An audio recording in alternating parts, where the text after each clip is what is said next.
याच्याबद्दल आपल्या मनामध्ये उत्सुकता क्युरियोसिटी पाहिजे की नाही, कसे तयार होतात हे रंग. आणि मग याच नैसर्गिक रंगाने आपल्याला उद्याचा सुंदर होळी हा सण सेलिब्रेट करायचा आहे. तर आपण बघणार आहोत मित्रांनो आज 3 रंग. असे भरपूर रंग आहेत, परंतु आपण प्रामुख्याने 3 रंगांबाबत आज माहिती घेणार आहोत.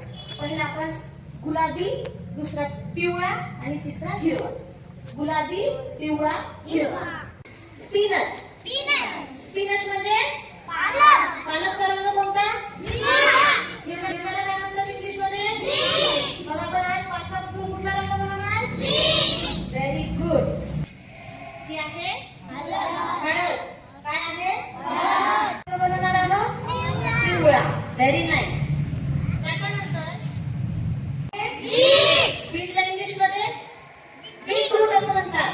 मॅडम या पहिले.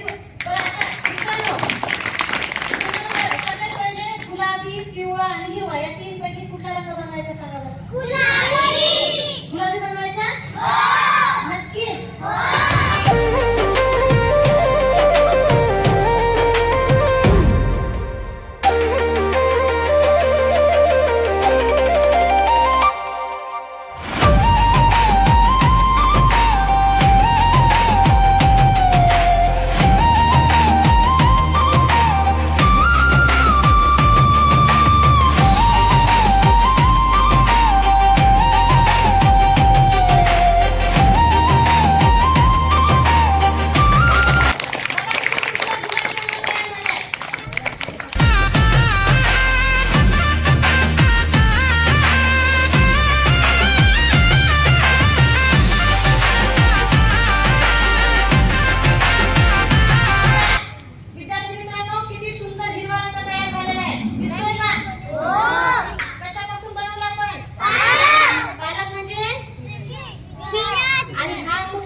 दिसतोय का?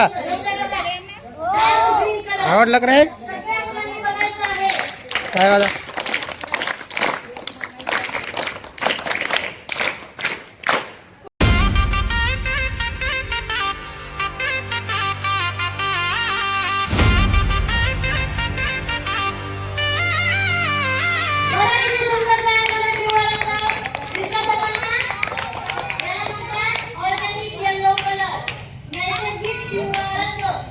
नैसर्गिक रंग वापरा. पर्यावरण वाचवा. रसायन मुक्त रंग वापरा.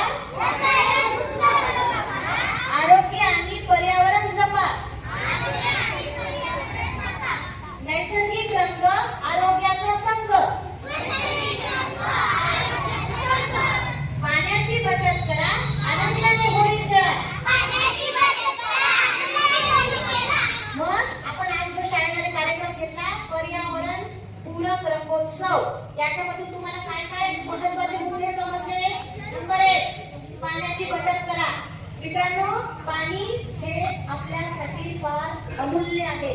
विनाकारण पाणी वाया घालून पाण्याची नासाडी करायची नाही, पाण्याचा अपव्यय करायचा नाही. दुसरी गोष्ट, नैसर्गिक रंग वापरा. कुठले रंग वापरा? नैसर्गिक रंगामुळे आपली स्किन चांगली राहते, स्किनला काही त्रास होत नाही, आरोग्य चांगलं राहतं आणि आपल्याला पुरेपूर होळीचा आनंद मनसोक्त घेता येतो. त्याच्या उद्या तुम्ही काय करायचं? आपण हे ज्या पद्धतीने इथे तुम्हाला प्रयोग प्रात्यक्षिक दाखवला आहे ते तुम्हाला लक्षात आलंय. घरी हे करणं कदाचित अवघड जाईल किंवा वेळ खूप प्रोसेस आहे. तुम्ही काय करायचं? मार्केटमध्ये गेल्यानंतर दुकानदाराला म्हणायचं की भैया ऑर्गॅनिक कलर्स म्हणजे नैसर्गिक रंग आम्हाला तुम्ही द्या आणि त्याच रंगाने होळी खेळायची. ठीक आहे?